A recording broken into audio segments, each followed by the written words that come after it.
Hello everyone, welcome back to my 100 most popular algorithm series.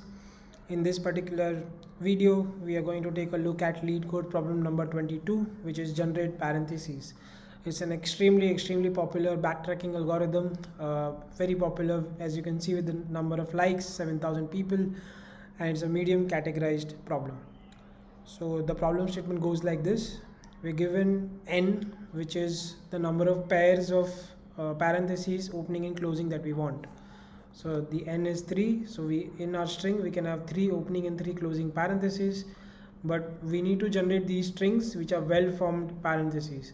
Well formed meaning opening comes before closing, and respective openings have respective closing. So as you can see here, there is two opening brackets, then there are two closing brackets which are respective closing brackets of these, and there is another pair like this. So this is a well formed parentheses. So for we need to generate all the combinations of parentheses, well formed parentheses possible. So that's the problem statement. Now, as I mentioned earlier, it's a backtracking algorithm because whenever we need to generate all permutation and combination, so those kind of those category problems, backtracking fits well into those things. So let's see how we can solve this problem. So here we need like two counter variables. One is the count of opening bracket, one is the count of closing bracket. And obviously backtracking means generally a lot of recursions. So we have a lot of recursive loops going on. So in every recursive loop, what we'll do is we'll check these counts and we'll keep a track on this n, which is the total number of brackets we can have, right? Total one type of bracket that we have. So we can have 3 opening and 3 closing brackets. So to begin with, whenever the opening count is less than the count of numbers n is available, so till that time we'll just keep on adding the opening brackets. So whenever we add 1, we increment the count. Whenever we added second one, we incremented the count.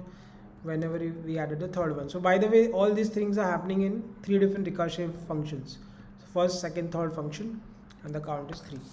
Now at this point, now we are into the fourth recursive function where we know the count is exceeded or equaled n. So we'll stop adding this thing, opening brackets, and we'll focus on closing brackets now.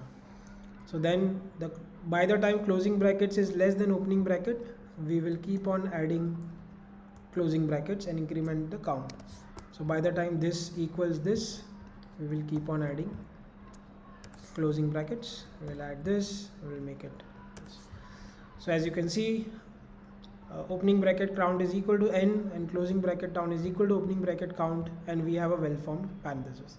So this is just one output. So we'll collect this output in an array, and then we'll backtrack. So we'll remove all of these and we'll come back to this recursive function, this third one. Now remember, third one in the previous recursive cycle has added that, so that opening bracket, so that its work is done. Now it will add a closing bracket, and the condition again, let's backtrack to this level where we have 2 opening brackets. So we have 2 opening brackets and we have no closing brackets, let's say, so 0. So the condition still goes that if closing bracket is less than opening bracket, then we will add it here, and then we'll continue our recursion.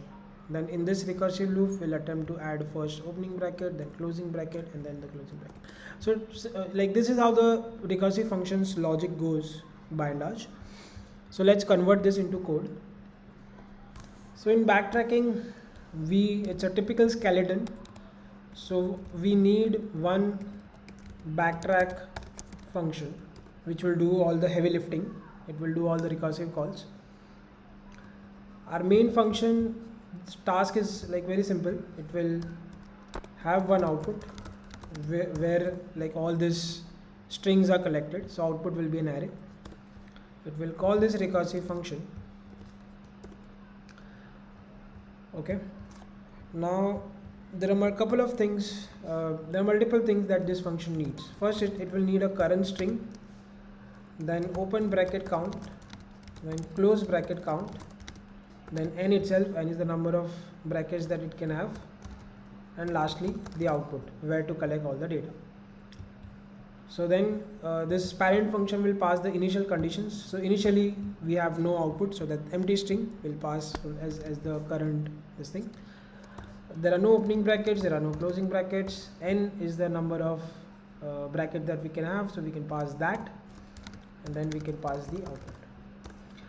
And after this this function has done its work, all the data, all the results will be collected in the output, so we just simply needs to put out. So that's the job of the parent function. Now let's turn our attention towards this backtracking function. So in recursion, obviously there are two things. One is the recursion base conditions, which will break the recursions, and then we have recursive logic. That is the heart of every recursive function. So this base condition is if length of this current, if this is equal to n, meaning if equal to n into 2 actually, because n is 3. So in this case, if n is 3, we know the bracket count can go up to 6. So if and this is where we are collecting all the brackets, all this the current permutation. So if that length is equal to n into 2, which means we have reached to that limit, then all we have to do is collect our output. So we'll add that current into our output and we'll return. So that's a base condition that will break the recursion. Great. Now we need to focus on the recursive logic. So here we have two conditions, as I mentioned. The first one is if the open bracket count is less than n, till that time it is less than n. So initially it is 0 and n is 3. So we need to repeat this 3 times. So in that case, it will call backtrack function recursively. It will add an opening bracket to the current element. It will increment the count of the open bracket because it has added one open bracket. So I'll increment its count. The closing bracket count remains the same because I have not added any closing bracket. N is the one which will remain the same, and output is the one also remain the same. Okay, so this is the first recursive loop. Now the second recursive loop is if a close bracket count is less than open bracket count. Okay, if that is the case, then I'll also recursively call this function. In this case, I'll add closing bracket, open count will remain the same, close count will get incremented by 1 because I've added the closing parenthesis, and n and output will remain the same. So yeah, that's the logic, and that's the only code that we need to write for this particular problem. So again, let's submit our code and check if the code is correct. Then I'll explain the code a bit more in detail. Oops, syntax error, my bad.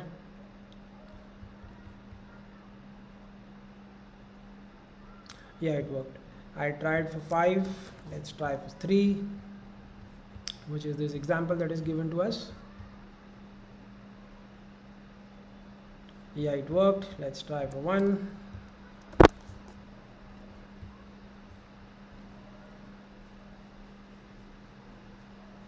Great, it worked too.